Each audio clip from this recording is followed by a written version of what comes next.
Sveiki visi, tęsiu savo kelionę po Lietuvą su Syngenta. Žinot, šiandien atvažiavau į tokį kraštą, kur marių krantas, kur mes visi žinom, kad yra čia Svencelė, kad čia važiuoja kaituot, kad čia tas jūrų vėjas ūžia, kad yra gražus miščiukai Priekulė, Švėkšna, Dreverna ir taip toliau. Atvažiavus čia, man atrodytų, kad šitam krašte gali natūraliai būti tik tai žuvininkystės ūkis.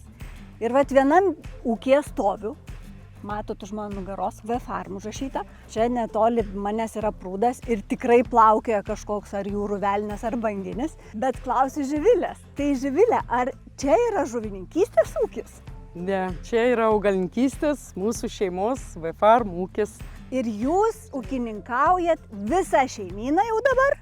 Taip, pasijungė visi šeimos nariai ir intensyviai dirbame, petys į petin. Kiek jūsų yra šeimos narių? Dukra Rugilė, mano vyras Evaldas, sūnus yra Petro ir Dalios ir aš, Živilė kaip taip agronomė, taip pat Gabrielė, bet jinai šiuo metu motinystės atostogose, šiek tiek taip pat mums gelbėjo ūkyje ir jos vyras Augustinas. Supratau.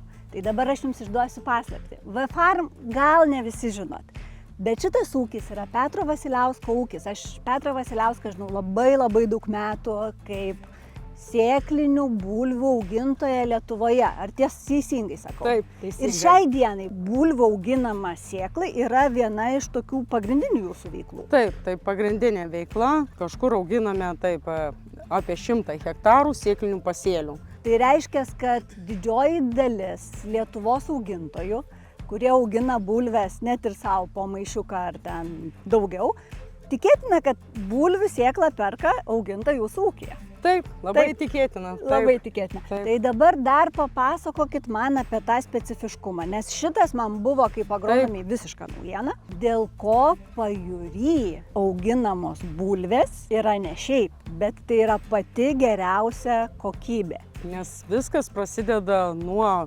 geros, švarios sėklos, pats pagrindas, paskui eina taip, kad pas mus pučia vakarų vėjai ir visus amarus, kurie perneša virusinės ligas, nubloškia tolyn į šalies gilumą. Taip.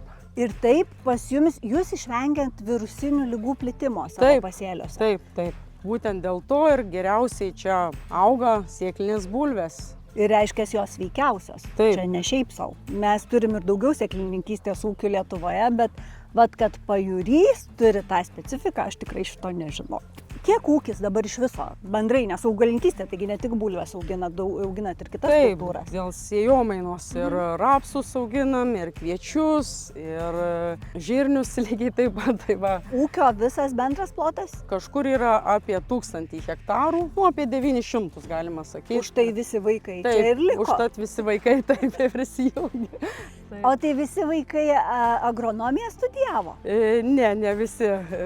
Evaldas agronomiją, Rugilė pabaigus ekonomiką, tai jinai daugiausia dirba pas mus su finansais ir esam visi pasiskirstę, už ką esam atsakingi. Taip, veiklas. Iš savo pusės apie šitų kraštų specifiškumą, tos marios, Svencelė, dar kažką turiu išduoti kokią paslaptį, ką čia būtina atvažiuoti aplankyti? Taip, tai čia pas mus populiariausias greičiausiai yra Drevernos uostas visai netoli, kur žmonės gali ir savaitgalį praleisti, ir ilgiau pasibūti. Tai yra ir edukacijos, ir žuvies kelias, skirtingos edukacijos taip pat yra. Labai rekomenduojame užsisakyti. O bulvių auginimo edukacijos neturite? Kol kas ne.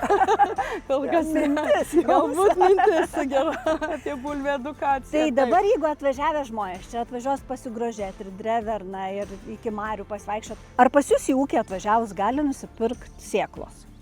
Taip, dažniausiai parduodame sėklą pavasarį.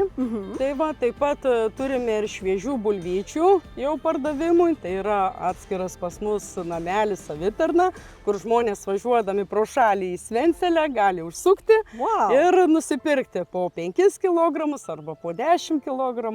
Super. Taip, kad šitas kraštas atvažiuojat viską ir pailsit, ir sėklą pasirūpinat.